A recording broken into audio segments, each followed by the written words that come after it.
Welcome to the Don't Tell Me, Show Me podcast. My name's Simon Turner. I'm joined by the usual expert, Mark Bennett, who's in the top corner of my screen. I'm joined by Chatty Irishman, who somehow convinced GB to give him a national team coaching job as well. That's Alan, he's at the bottom there. And another Irishman who's joining us as a guest today, Paul Kelleher. Welcome. Thanks very much for having me, Simon and Mark and Alan. Well, this is going to be a story of change, a story of progression, a story of growth for a coach. So thanks for joining us, Paul, because we've known you, Alan and I, a little while, and we've seen such growth and self-awareness and openness from you. It's been really incredible to share that with you, and so hopefully we can bring some of that to our listeners today. I'm going to make a statement, and I just want to see how it lands with you to kick us off. Have you got many years coaching experience, or have you got 1 year of coaching experience repeated many times? I actually just said this the last week at the clinic, and I think at times I feel like I've only done this 28 times, once 28 times, and other times I feel like maybe there's a 5-year period where I've actually delved into changing and utilizing and adapting. So the honest answer is I don't know. I think I've been consistent some places, inconsistent other places, learned other places, had too many regretful moments in many other places. So I think if you were to put it all together, I probably feel like I've only coached properly about 5 years of the 28th and about to start. So what happened at that 5-year mark? Why is that significant? Bridges burned, I guess. Relationships probably didn't come to fruition like I would have liked. So it was less about the basketball and more about like how programs finished, how teams ended. So things like that kind of made me kind of feel why is it ending poorly a lot of the time when, say, the first few months were fantastic and all those sort of things. So it was more the end. Why did it end that way? Very few programs have ended in a way where I think relationships could have evolved from that. So you're a basketball coach. You've coached at the national team level, schools, high-level club teams. You've been around and coached. You must have coached tens of thousands of hours. Yeah, I have. I think 1 year I did 13 teams in a season. That was a learning curve in itself in terms of not being able to give myself fully to each team. That would be something I would kind of encourage coaches to have a think about. What are you doing that's allowing yourself be fully present when you're actually with that team? And that's something I probably wanted to be everything to everybody all the time. So that wasn't healthy. So 10,000 hours, but how many of those hours were really of fruitful benefit to me and the players and the environment that we were in? So that period where you said I started a question, at that point, what were your actions? Because obviously a lot of people question things, but then you carry on, or you choose another route of investigation, exploration. So what happened in that moment? So we got to you question something, but then what happened? I think over the years, awareness was very high, but there was no space for me to kind of act on the awareness. Okay. And last August was where it kind of came to a finishing point where I said, right, I need to take a pause here. I need to stop. I need to take time for myself. So I think after the Ukraine game last year, that was that point where I kind of, just kind of felt, right, got one game left, the European Championships. Let's go and enjoy it. I don't think I'm at a good place to support young people anymore. I'm going to take time off and recalibrate and relearn. So you said, just for clarity, for me, might be for the listeners. So you said you had a 5-year window where you were on a journey, but you've just said last August. Mm-hmm. So how do they correlate? The awareness of how I was on the sidelines was kind of where it kind of hit me. But didn't really, while I was getting all this information to try and improve, Yeah. I was going from season, European Championships, back to season, European Championships, no real time to really stop, digest what Right. strategies am I going to put in place, what am I going to do here, how am I going to deal with this situation. So I had all these notes from all these podcasts, from all these things. I never really sat down to really digest it, to really, how am I going to utilize these to make sure that I'm the best I can be, which in turn is going to help the kids and players be the best they can be. So I remember after Ukraine last year, actually I spoke with Alan. I was just like, right, I gotta be done. I just gotta find time to spend time being able to put strategies in place and see are they working in a time frame that allows me to be comfortable to be better when I go back. So that was the whole rationale behind it. So that's a huge point. I bet so many of the listeners are in that space where they bimble along thinking, well, this is how I was coached, this is how we coach, and then you have that light bulb moment, or it slowly builds where you think, this isn't right. I know I want to improve, but one, I don't have time to prove because I'm back into the coaching, or I don't know where to start. What's the application of integrating it when I'm at high pressure, high speed, having to make decisions? So it sounded like you had, once that awareness comes, there could be a bit of discomfort when you coach and you go, oh, this isn't right. Before it might have been, this is how we coach. And now you've had that space where you say, right now, I'm going to start giving myself the breathing space to start integrating, committing, reviewing process. Would that be fair? Absolutely. I shared a couple of times with Alan over the last year in terms of like my pre-game emotional routine that I kind of prepare for now. You kind of aware of where teams are. You're aware of what certain players are going to do against those teams that might frustrate you. So I'm prepared for those moments, and I kind of preempt that if player B is not a very controlled player against a team who are very indisciplined defensively and will open up gaps, there's a possibility he might go overboard in trying to impress. So how am I going to deal with that? Whereas in the past, I would have been just like, oh my divine word, this guy is just doing my head in, and I'm not really being the best person for him in that moment. So I've gotten better over the year, this past year, probably more than I have in the last 26 or 27, to be ready for those moments. I don't think I was ever ready for those moments. I don't think that, and no strategies in place for them. So what's been the difference? Look at what did you start in implementation? Obviously, you said you spoke to Alan that this latest period. Where did you start? What was the first part of that journey when you put that action together? Probably giving out counsels, probably being very aware of other things I've done or done in the past. So it's been a dark journey. It's been really kind of, I've had to go really, really back and kind of really try to piece things together to kind of, okay, this is where I was really good. This is why was this 2-year period where I felt I was at my best? Why did it go backwards for the next 5 or 6? Why was this particular game really good for me when the entire year I particularly wasn't? So I have a pretty good, memory of things over the years. So I was able to piece enough of that together. I'm not perfect. I still nowhere near. I still have many, many years to try and get this right. But I think probably the one exercise we did last year was probably put down our story and who are we as a person. And that was really kind of like uplifting in terms of why I do this. So that's probably the first thing is, why are you doing this? Versus why are you not doing this? And I suppose the why changes a lot.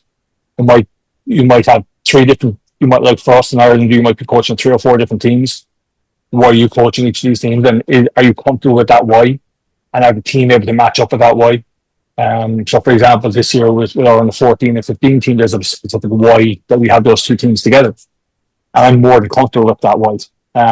Whereas in the past, I wanted to win. I wasn't really comfortable. I wanted to develop, but also wanted to win at the same time. I think you can do that together, but I think it's very, very difficult. So I think you have to pick one way or the other to lead to a certain outcome. Sometimes when you're in the development phase, you need to understand that it's potentially going to be 3 years before you get to that team being able to be what they perceive to be successful, whether it's winning, whether it's competing, whether it's avoiding relegation, whether you're a team that's going up and down. I think you need to be comfortable with the process and the why and all of that. And it took me a long time to be able to get that analysis of why we're doing it. Yeah, I get that. Alan, when Paul started with you and you went on that discovery, that awareness of the why, I don't know the answer to this, by the way. I've never met Paul before this Zoom for the listeners.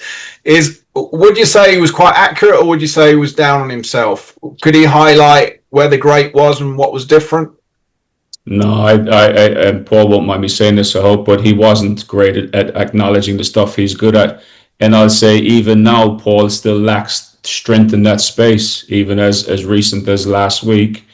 A couple of message exchanges. What Paul? Sorry to speak about you like you're not here, but in response to Mark's question, what Paul's still not doing well is acknowledging what he's good at. He's starting to do it now better than ever, but he's a long way off where he needs to be in order to be coaching at a place of comfort still, I believe, because I don't hear enough, and it's very difficult to do this, Mark, when we speak about our strengths.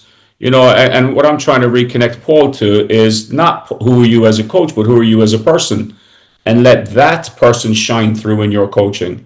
And a lot of our conversations have been around that, because Paul's one of the nicest people. Paul, sorry to speak about like you're not here again, but Paul's one of the nicest people you can meet.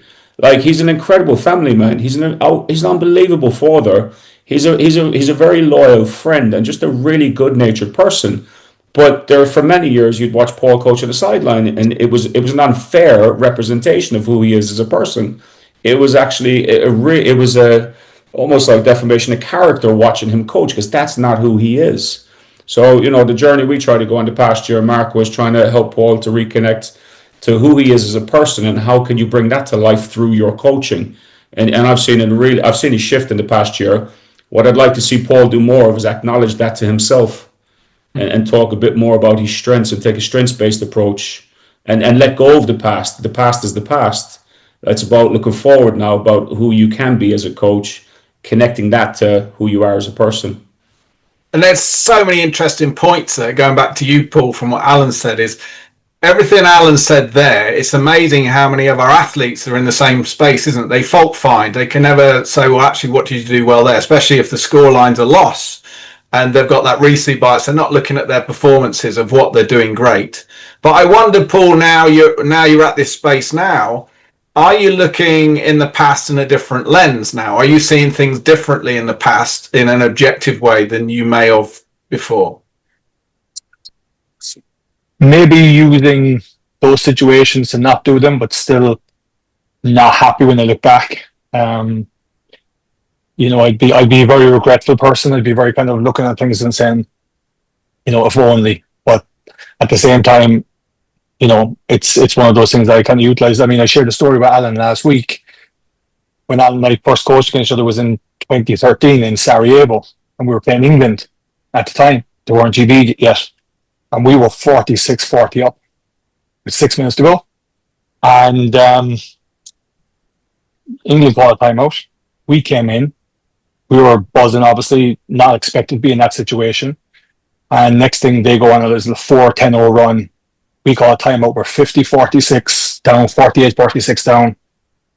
And our guard at the time, who ended up getting a Division 1 scholarship at Providence and Wagner, nearly made the Olympics as a cross-country runner, came in and, sorry, no, I'm not sure if I can say this, but I can't do this shit. So me being me, lost the plot. It was like he was having an attack on me, and then whatever. So I'm spending the entire 60 seconds like having a go, like you can't.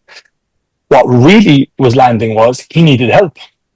So I didn't, as a young aggressive coach, and was for a while, but like I took that as a personal attack, when the reality is he didn't know how to ask for help, and it should have landed with me as a coach is I need help to be what we were before they went on a 10-0 run. So that always sticks with me. Always sticks with me. And it's probably stuck with me more in the last year on how to behave or how to conduct or how to execute a timeout better when a player says something. why are they saying this, as opposed to what they're saying and the tone in which they're saying it. Yeah. So yeah, they're the regrets. They're the ones, like, because like obviously that would have been a So, massive Paul, achievement for us. I'm going to add something here for me. It's just a spin on a word, and interesting your reflection on this. The word mistake. So you may, and others may, be looking back and go, "Oh, that was a mistake. I wish I did that in that moment afterwards."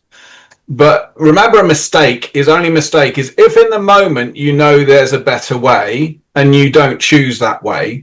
That is a mistake, because it was a mistake. If in the moment you weren't aware of things and you were just reacting or choosing an intervention with where you were at the time, with what you knew at the time, that's not a mistake. So when you learn new things or you reflect, when you go back, it's not a mistake, it's a learning. You go, well, actually, I'm a different person now than then. So if now I had a time machine and I went back and I was in that space, I am now advanced. I'm now in a better place to have that intervention, which I'll be looking forward to in the future.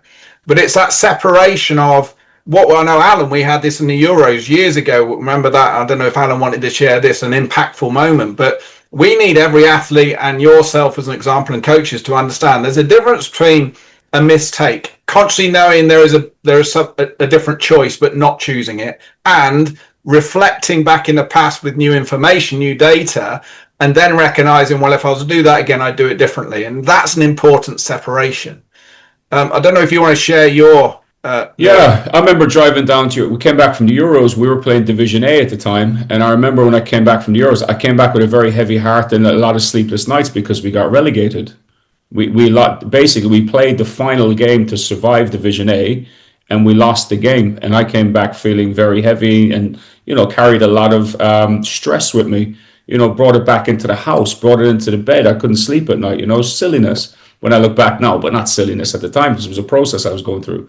So I remember driving down to your house, Mark, and we sat and we talked for hours and hours and hours, and I reflected. I shared all my reflections with you, and that was the first night I slept peacefully because you helped me to reshape and shift the narrative in my head what's actually happened and what a mistake was. Like, I was carrying the same weight that Paul just talked about there, about we should have done this, we should have done that, and there were some key moments where we had a choice to foul, to stop the clock and let them shoot and get the ball back, let them shoot free throws, or play the possession. And I was so regretful for not taking an action. And you helped me actually put that to a place of rest by explaining the learning opportunity that came with it and the time machine. If you could go back, you're better equipped now. So, like, looking forward, you're in such a better place now to be a better coach in that situation. It just shifted the narrative in my head so easily. Same example you're giving to Paul there. But Paul, can I shift gears here a little bit and go back to those tough times, those tougher times you found when you reflect back on as a coach? For a number of years you talked about. What was the driver behind that? People often say I coached the way I've been coached. Was there a social driver? Was there an element of where you felt you had to coach a certain way to be accepted or perceived to be a good coach? Because you've coached under the spotlight back home. You've coached in the professional league, where the people in the stands, the reality is some of them probably want you to fail. You're under the microscope. The newspapers covering your games, local television will cover your games back home when you get to the finals. And you've coached on a national team where everybody's willing to chop down that person, often in these situations. And I've been on the end of that many times. So I'm just wondering, was there any social aspect as you look back that drove you to coach the way you coached that you now wish you had coached differently? It's a very interesting question, because I've always had teams that needed to be developed. I've never really had a team that's been ready to win. And I've always been the person that people, I feel, that want to bring in, drive them on, drag them up, because that was the way I coached. I was like, I'm dragging you, screaming or kicking. I'm bringing you to a level. I'm going to get you to a level. And in that process, probably that's where relationships were ruptured. They weren't repairable. And then it's ending and there's no relationship afterwards. So everybody would say, "Oh, Kelleher gets you to a certain place," and then they'd bring somebody else in to help them win, which has happened numerous times. And probably bitterness and all that sort of stuff. So Kelleher's not a coach to win; he's a coach to develop. But then when I did it a certain way, then there was no longer a desire for me to be developing the players to bring them to the next step. So that hurt massively. That's something that I look upon an awful lot and saying, why was that perception there? Did it hurt at the time, Paul? Because it sounds to me as if you, not when you were moved on, actually in the time when someone goes, let's get Paul in because Paul can drive them. Did you hook in and go, yeah, I'm that driver at the time, or was it that's not me? Again, like I was at a space now where I just want to take any job that came the way. I didn't really evaluate the environment. I really didn't evaluate the people. I didn't really evaluate why they wanted to have me lead or be on the sidelines or whatever it is. So then when I didn't know their values and it didn't match up to me, I would get very frustrated. They're wrong. I'm right. I'm doing it the way that I need to. I remember my final year coaching at senior level. I went back 2 years ago for a small time just to replace a situation, and that's a different story again in terms of how you kind of work towards a certain thing, and then all of a sudden one particular thing really collapses all the work that you've done. But prior to that, when I finished my last year, I always recruited our own imports, and I always felt I did a good job of it, and they were always really successful in terms of the numbers they put up and the environment they came in and added to it. And the last year, the chairman made that decision. It went against everything that we valued, and it went against everything that the strengths of the players that we had. So that decision was made for me, and I think that year we finished in a situation that wasn't very fruitful for us as a club and as a team. And that was a really rocky year. That was a rocky year. And that was probably one of the ones that didn't help when I went back to the same group 2 years ago, that all that residue was still there, despite all the efforts I had having personal meetings on a Thursday when our first game was a Friday without having any practice, or practice was really trying to connect again. And the amount of residue that came out of those was just like, I'm not sure I should actually stay here. And I made that note. It's interesting, Paul, because that resonates so well what you said there with the two different points Alan and I made in episode 11 regarding when you take on a job, and me asking the why questions, and Alan making the important point that some people don't have the options. They just are looking for a job, but then that comes with the difficulties, as you've recognised there and shared. Yeah. It is difficult because you're fighting against yourself the entire time, and you feel claustrophobic, and you're trying to be a certain way that you want to be, but then the environment is not forcing you, but it's kind of itching at you and putting you into a certain way. So yeah, that was nearly the worst, and that then led into, I felt when I look back on it, that led into a really poor and aggressive European Championships, which then made me want to say, right, I need to take a break. I need to step aside now. I knew after we played Ukraine, the second half was just like out of control. And I was just like, this is not where we've worked on for years to be. So I said, there has to be another way of kind of like just taking time to recalibrate and stuff. So I just said, right, tomorrow we're playing Bosnia, going to enjoy it. I'm going to stop after that and recalibrate and spend some time just analysing the previous years and seeing where it takes me. So there's so many questions here, Paul. I know Simon will be diving into one soon. I can see his mind going, aha. Question now, just linked into what you said there. Imagine now next week, you're not being employed, you haven't got a current job, and next week a team contacts you and says, oh, we'd like you to be our head coach. What would you do differently now within that initial conversation? First question I'd ask them is why? Why me? And then ask them what they want to be achieved. So, and then how do they want to achieve? So why, what, and how? I put those 3 words down, that they must be the first 3 things I ask when I go into the next one. And if I'm not happy, I'm more comfortable than I've ever been in just saying, I'm not sure this is for me right now. Whereas in the past, I would have just said, yeah, what are we doing? Who am I taking? And just jump in, and then I'm dealing with all the stuff behind me, and then that's annoying me, and then it's bring it into the 4 lines, and like the 4 lines is my happiest place. It's always been my happy place. So yeah. It's interesting if you ask that question, how many people that would do the invite initially wouldn't be able to directly answer those questions with confidence. Yeah. Simon, did you have something there? I can see your wonderful brain firing up there. Thanks, Mark. Paul, I'm hearing a keen sense of narrative.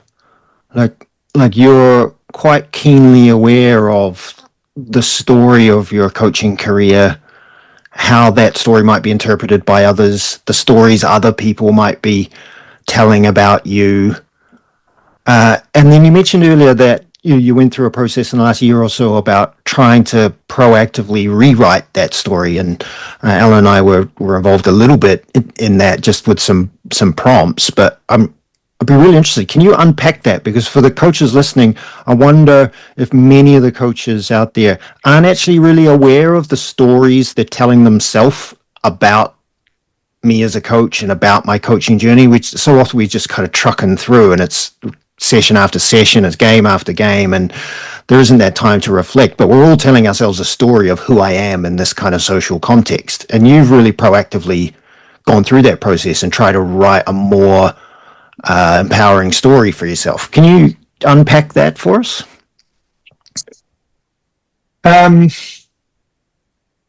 like having people I like around me, whether it's family, whether it's friends, whether it's and when I step away from the court, I like to have that bit of banter, and I like to have that time. I think for maybe 25 years, I spent every minute of every hour of every day just continuously focused on coaching and basketball, never let my mind empty. So I think it's important that like you allow yourself empty your mind from your place that you want to be influential. I mean, I don't think it's unfair to say that you want to be influential. You want to be influential towards young people. You want to be influential towards your peers. You want to be influential towards, other coaches wanting to be asking you questions, and you can advise them and stuff like that. But I was just so strong up for 25 years, up 24 hours of every day. Couldn't sleep. I was going to sleep thinking of the next drill, the next game, the draw the following day for the European Championships. Where am I going to get preparation games? What happens if they say no this time around? We're a small country. Can we sustain those sort of things? It was just constant. Just constant. About 2 years ago, actually, when I took up, when I finished with the senior team, when I was 40, my wife got me a set of clubs, and I was a golfer once every 2 years, enjoyed the sun, all that sort of stuff. Now I play regularly, and it's like I'm able to block everything out. Wind or rain, it blows away, it washes away, it burns away all those little things. And I leave, and I've gotten rid of everything, and I'm ready to go again. And it's just been like my place to go, where I can just, meet new people, have the chat, bit of banter where you missed that putt. Oh my God, you hit 3 great drives. How the hell did you hit that drive next time? And all this sort of stuff, and blah, blah, blah, blah. And just lead to other stories, and you're finding out about people. And they're the things that kind of make me happy now, in terms of being able to, when I'm away from the basketball court and it's away from the basketball stuff, that I actually have something else. I never had something else. Now I do. Paul, can I ask on that? Sorry. I was really intrigued when you talked about golf, because it sounds like when you play golf, you don't have high expectations, outcome driven. You're Paul, the person that's enjoying the social and just being engaged in the involvement of golf. Mm-hmm. And I wonder, that type attitude and space and mindset might give you some of the Paul attributes that would be great in basketball coaching. I've tried, Mark. I've tried. It's I still have targets I want to reach. Like, I don't want to have more than 88 on a course. If I get more than 88, I leap on and say, "Oh, it's a bad round." Like, I play off at 9. But I'm still accepting that 88 is kind of like, the worst case. That's the acceptable. But go 89, that's kind of unacceptable, using your acronym and stuff like that. So And there's a way around where like you're kind of saying, "Ooh, I'm going to break 80 today," and next all of a sudden you're 82, and you're like, "I'm okay with that. I'm okay with that. 88 is my thing." So I think I look back at last summer, and against GB, it was very much like that. No expectations. These are the things that we're accepting that we're going to lose by, and these are the things that we think we can hurt them with. And we won by 6, and it was like the greatest thing ever. Then we go to Norway the following day, and we're expecting to win, and I am the worst person for that team. The worst person for that team. And there was one specific thing that we said we cannot do, and that's leave the high post open. And the first 4 minutes of the game, what's open? The high post. And I have a timeout, and it is absolutely gut-wrenching watching it. So I recorded every word of every game last summer, apart from Romania, which still annoys me. But I can see where it's coming. So the one thing I learned last summer is before I was never aware where it was coming. I can see every spot where I know that in 2 minutes' time, something is going to go wrong. Not for the players, but for me. So they're the things that like I wasn't aware of for the previous 26 years. Now I know when it's coming, and I know I have strategies in place to deal with it when I know what's coming, whereas I never had that before. I do wonder, I mean, you've shared a great example of expectations and how it impacts behaviors and interactions, scanning, all those elements. You had 2 matches there. One, you didn't have a win expectation. So it sounded like the expectations around for us performing of, exploring, communicating, committing to the elements we can. And if we do that, we may get close. And then you go into the next match, you go, right, we're expecting to win. So already the mindset is quite different. And it's interesting, the one way you're focused on, okay, what's in our control, what we can do. Your stakes seem to be more effective, but interestingly, I wonder if that's the players as well, that they have a different mindset of expectation of performance and not outcome driver. So that in itself is a great example of the two. Yeah. I'm very performance related. Like I never really focus on the outcomes as much as I want the outcome to be a win, obviously. And very much performance related. So like against GB, when we know we have to do certain things, I think players are more committed to doing it. So if you look at Newcastle and Liverpool the other night, they wasn't expected to win, but they did everything right to try and win. But then they'll probably go and they'll play against somebody else, and we'll say, well, we don't need to be as disciplined. We're better than this team, so we can get away with it.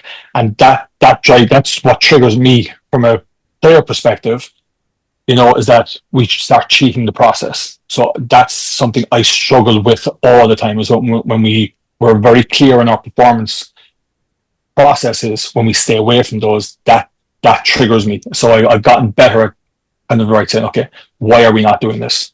What do we need to do? Do I need to get a timeout? Do I need to get a sub to talk to one particular player? So now I have questions for myself when those things happen to stop me from getting to a place. No, it's not always worked. I mean, sometimes I don't recognize I'm getting to that place, and I get there, and then it's very hard to bring me back in. So that's the next step in how I can do that. One of the strategies I had last year, and it didn't really work very well because I reflect back, probably my personality didn't allow the staff to be comfortable to do that. But I had a green book, and all my strategies were in the green book. So if the staff thought I was getting out of hand, all they had to do was hand me the green book, and that was the trigger saying, "Oh, we think you're going there." And then I would look at my book and I'd bring myself back, but the book never came as often as I would have liked it to come. I always look back saying, why weren't they comfortable doing that? And maybe it was just maybe previous experiences, perceptions. But the reality is, I am very open to that. I always have been open to that, but I just don't know if I've had people around me comfortable enough to rein me in. And that's the biggest regret of not having people around me to say, "Oh, come on, let's come back here a small bit." After Alan told me that some things are unacceptable, and I'm kind of like, yeah, that's good. So if I was to watch you now recently compared with years before, now we talked about competition matches, but if I came to sit with you, I was invisible shadow, and I would see you a few years ago and see you now in a practice session, what would I identify differently in how you communicate, your interventions? What would I see differently? Questioning, player elicitation. What do you mean by that, Paul?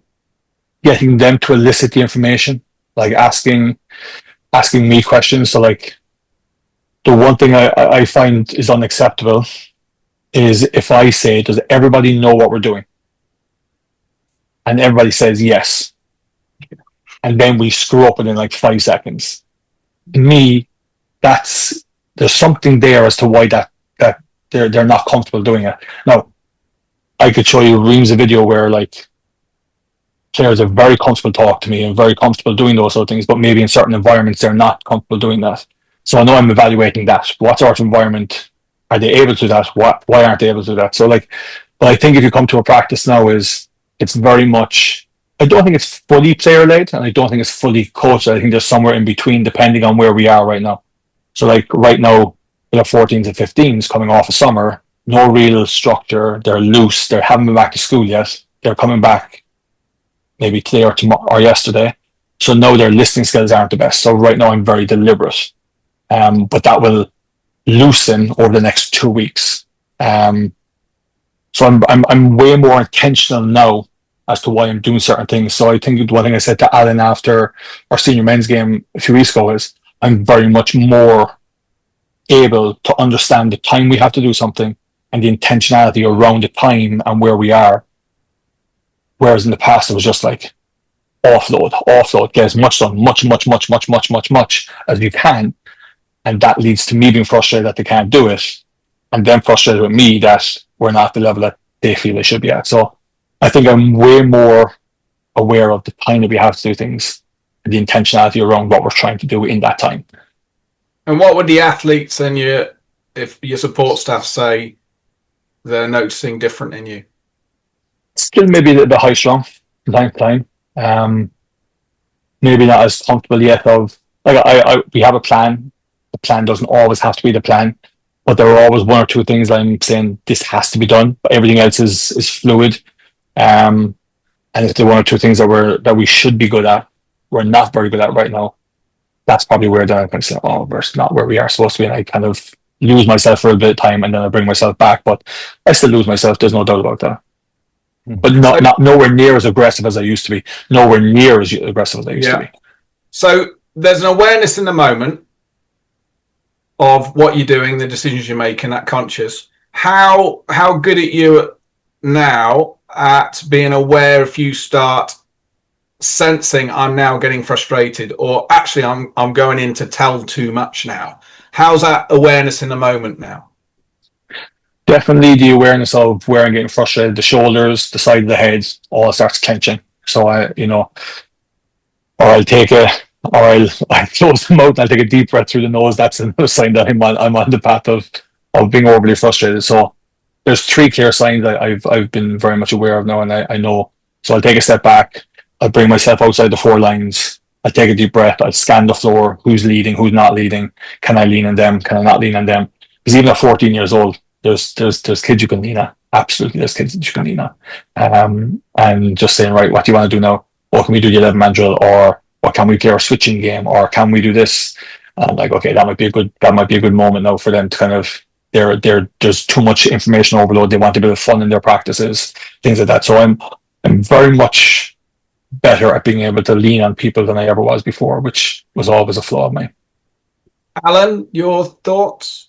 My thought, I'll tell you my thoughts actually, and they're not probably what you're expecting, Mark. Paul, I feel very proud of you. I've known you since 2000. Probably 2000, 2002, when you were a college student in Tralee Town. But to be part of your journey, and I've only been on the sidelines. I haven't done much really. You've done all the work. I've just listened to you for most of it, and then suggested and made some considerations. But I think the change you've made in your coaching journey should be celebrated. And yeah, you're not the finished product, and you never will be, by the way, because that's what coaching is. It's a continuous journey, and there is no finishing line. And the sooner coaches realize that, the better they'll coach, and the more progress they'll make, ironically. But I just want to say I'm really proud of you, man. You've come on here. This is not easy to have these type of conversations, but you've displayed here somebody who's hyper aware of your deficiencies in the past, hyper aware of those deficiencies are still alive. The fire still burns there, but it's a lot lower and less heat. and you've put some strategies and interventions in place to be a better version of yourself as a coach. And you're monitoring those interventions to see if they work, and you're leaning into some of them more than others. I think you're a great example of what coaching should be to all of us. And no matter who we are as coaches and how we think of ourselves, we definitely can do things better.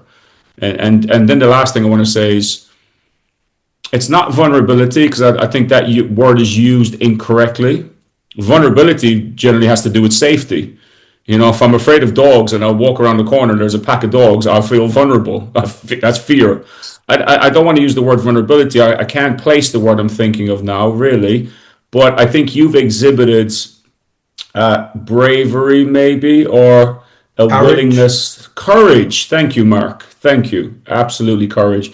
You're a first-class example of a courageous coach who's willing to acknowledge the reality of how you coach. The impact of that, and you're courageous enough to put your hand up and say, this is not who I am as a person, it's not connected to my values and beliefs as a coach, and I'm going to make a shift. I'm going to make such a shift, I'm going to put a camera on myself and I'm going to watch it back. I think you're a great example of being a courageous coach. They're my thoughts, Mark. Thank you. What's important, Paul, where you are an example of a coach, when I hear coaches say, well, I'm too experienced now to change, my habits are embedded, and you're an example of that's absolute nonsense. If you're recognizing things need to change, it's the responsibility of the coach to commit to that change. And yes, people need support to change, but it would be unacceptable to continue to do the same when you recognize I need to do better for the sake. Because I remember when you talked to about 20 minutes ago, Paul, on that thing about an influencer. The reality is every coach is an influencer. Some coaches are positive influencers and some are negative. So we're always influencing. It's how we're influencing each time, how consistent we are and patient we are to have the impact we want within the behaviors, the confidence of the athletes and our support team. And it's great that you're recognizing that. I've got 2 questions for you, Paul. I'll ask them together. And you can pick a different governing body. You don't have to pick your own, so I don't want this to be political. So 2 questions are, if you were to share advice with someone newly qualified, so they've gone on a coaching course anywhere, the question 1 would be, what would be your priority advice for them? The second question is, on the basic coaching courses, what would you say is missing that needs to be a higher priority, or is covered on maybe one slide, but we're not doing enough energy and explicit learning on that to enhance us when we walk out the door? So they're the 2 questions. I think mentorship and relationships. And I suppose when I started hearing about this during COVID about relationships, I was like, really? Oh my God. That surely can't be coaching, and over the last 5 years, here I am saying that the one thing I want to improve at the end of every program is to have a relationship with players or staff or whatever for long term. So it is. That's what it is. That's the reality of it. It's so relationships and mentorship. So the one regret I have is having no real mentor for the previous 25 years. I mean, Alan's been really good to us over the last 2 years, 3 years. I've had people around me, but they've never really been able to just pull me aside and say, right, like, what's going on here, or whatever it is, like, what do you need from me, what it is. I've had loads of people wanting to be around me in the good moments, very few in the bad moments, so like, that's the thing. You need somebody for those moments where it's difficult, and you have to be willing to have people around you for when it's difficult. And there's a guy in Kerry, actually, he's a deputy principal now, who I was very envious of. I want to say 22, he'd end of birth with it. And I was like, oh my God, man, for what I wouldn't have had to have somebody like that on staff for me for 23, 24 years. So like, I think it's important that you have people around you that you're comfortable with, that can rein you in. Because it doesn't matter how good you are or what the perception of people is on the outside, you're going to have those moments where you're just like not good for the people that you're around.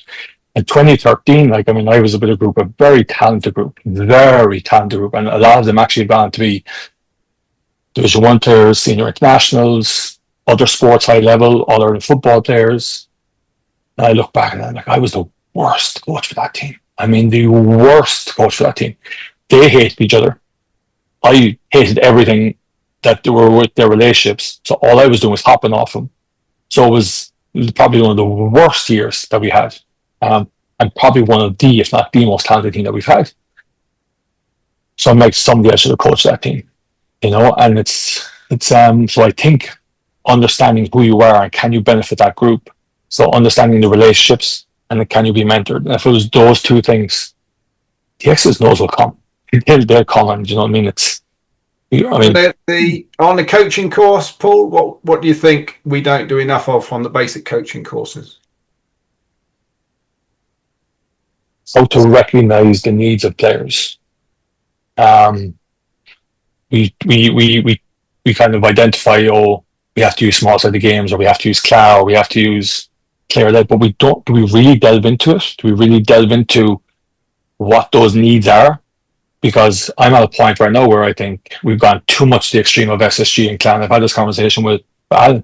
Sometimes you actually need to spend 5-10 minutes of being deliberate with a young person or a senior athlete to actually spend time with them and go through it with no defense, with no whatever it is. And there you're building a relationship, but you're also teaching them something that they can actually bring back into the actual game itself and let them figure it out, because they are now confident to be able to execute it without defense, and can they execute it with it. So I think what their actual needs are, how do we actually understand what their needs are? Is that, like, we do journaling with the under 13s. We're doing it again this year. We're starting this evening actually for this year's stuff. And what I've learned from those, I would have never known if I didn't know how to do that. So I think it's all well and good having what we're trying to do, but it's how we're doing it and when we're doing it and who we're doing it with. I think it needs to be delved into a bit more. And can I add, Paul, when you talk about the mentorship side, I think one of the key elements we've got to recognize with mentors is to help you connect to when you've done something pretty well as a coach, but you're still down on yourself. To connect back to, hang on a minute, to give you that level of balance. So it's not just the, hey guys, you could do this better, or are you thinking about that? It's also pulling back, go, talk to me what happened over there. Talk to me what happened last night when you with that player that you've never connected with, and all of a sudden to help balance with that journey. Because remember, the things we do well are the things we want to repeat. So sometimes we can't just dismiss that, go, well, I'm a good coach. That should be part of it.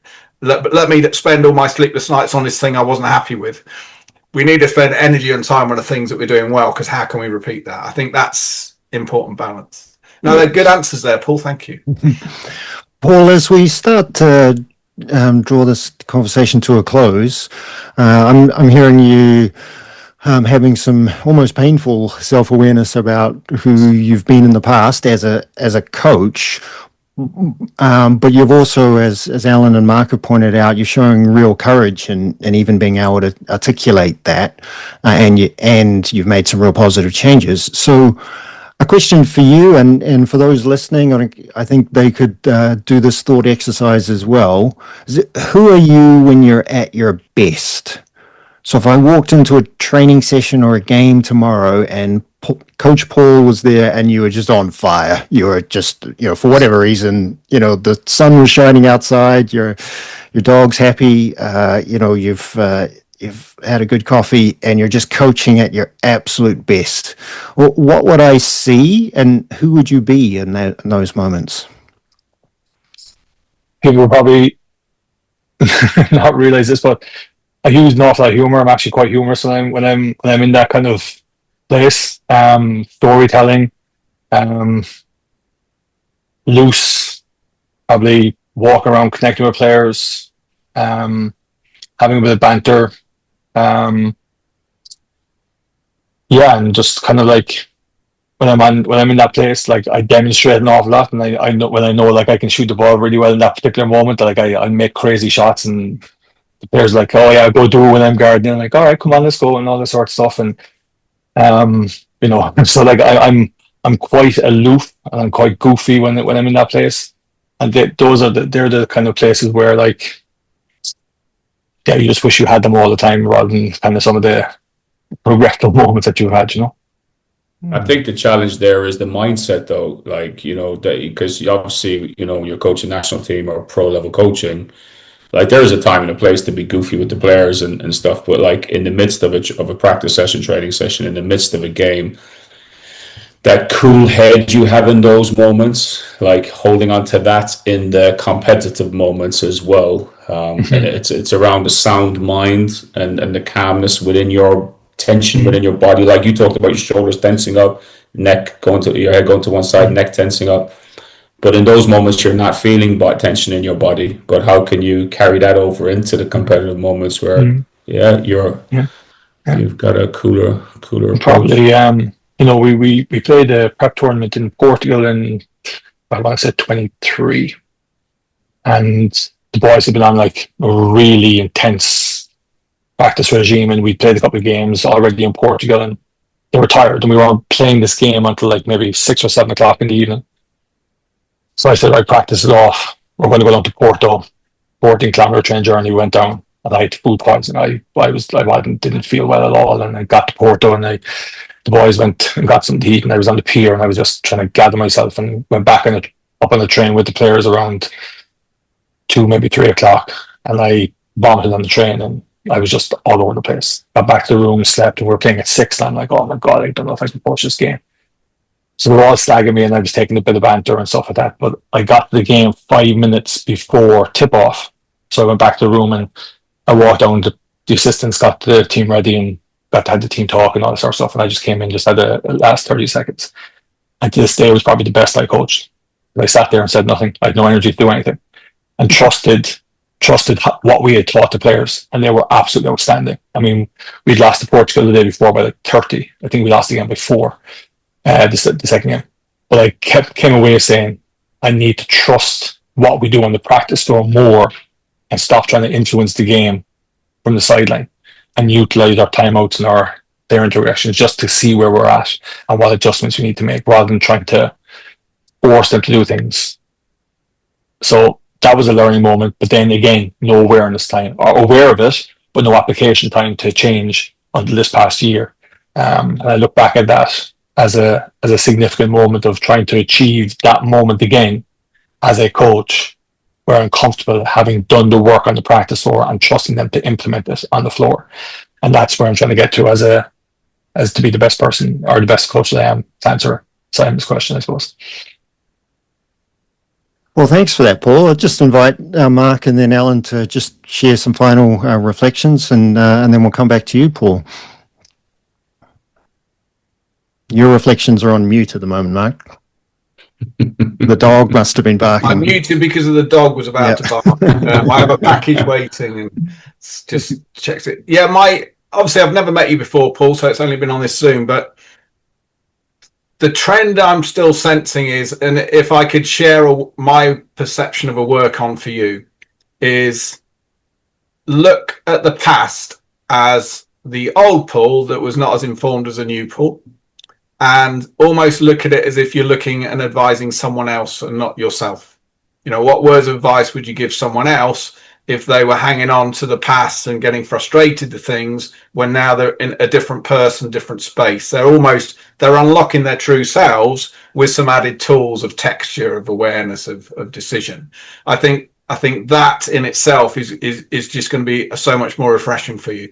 Just literally look at it. Was it data I had at the time? No. Well, why could I be doing anything different? Do I have new data now? Absolutely. Would I do it different? Yes, I'll be ready next time. I'm looking forward and I'm excited next time. And like you say, great coaching isn't perfection. Great coaching is excellence, doing the best you have what you have in the moment. But then it's an awareness of I need to improve on that. And then committing, seeking advice, information, or knowing what you need to do and committing to that change, and importantly identifying the progress. So we may not be where we want to be, but are we progressing? Absolutely. Is it non-linear? Yes, but actually I'm on a roller coaster that's going uphill. I'm getting better. So almost embrace the progress and have closure to you're not the person you were, so therefore you wouldn't be doing the same things you did in the past. Thank you. Would that be fair reflection, Paul? I'm just interested in your feedback on that. You say, Mark, talking nonsense, Mark, or you going? It's ideal. Obviously, I mean, it's where I want to get to.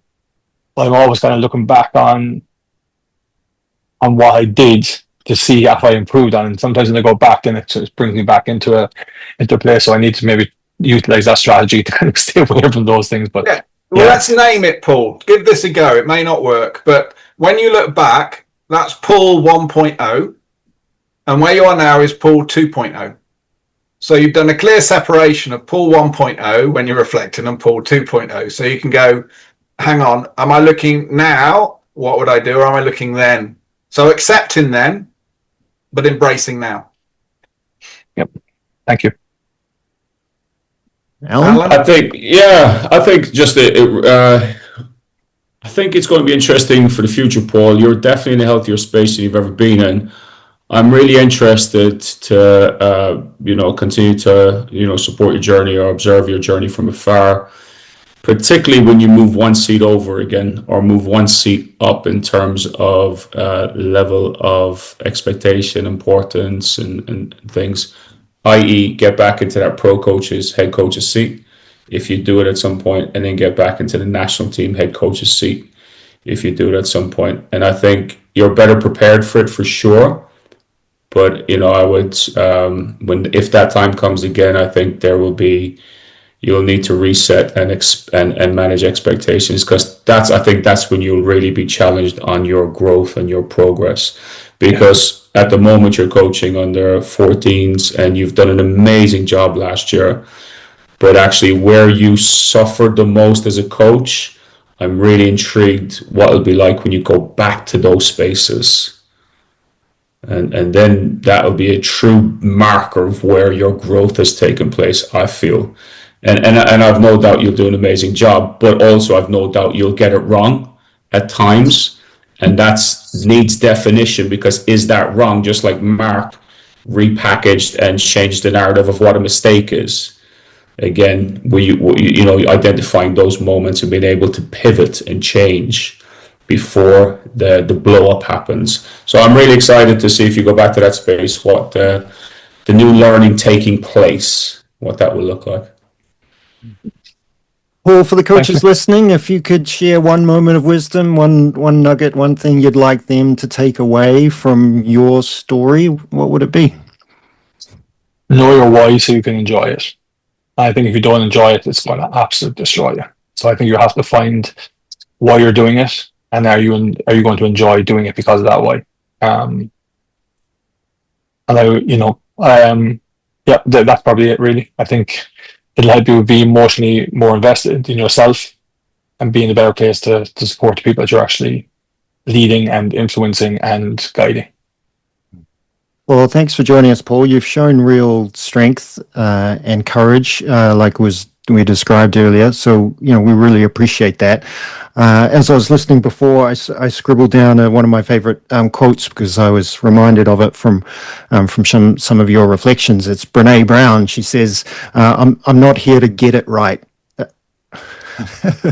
I just ballsed up the quote. I'm not here to be right. I'm here to get it right.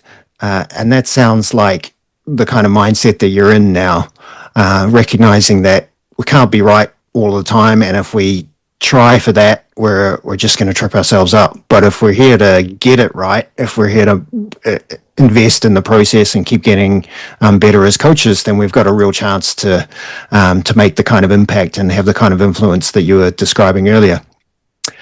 So, having butchered that inspirational quote to finish the episode, I'll say thanks, everyone, for joining us, and massive thanks to you, Paul. Thank you very much for having me. I learned a lot from it again, so thanks very much. Hang on, Paul. I'm going to have to add something here now, Simon, based on that reply, Paul. For you, what's been your takeaway in this conversation? What have you taken from it? Not to be upset with myself too much, and look forward. Okay, well, that's huge right there. Great. Thanks, everybody. Thank you. Thank you.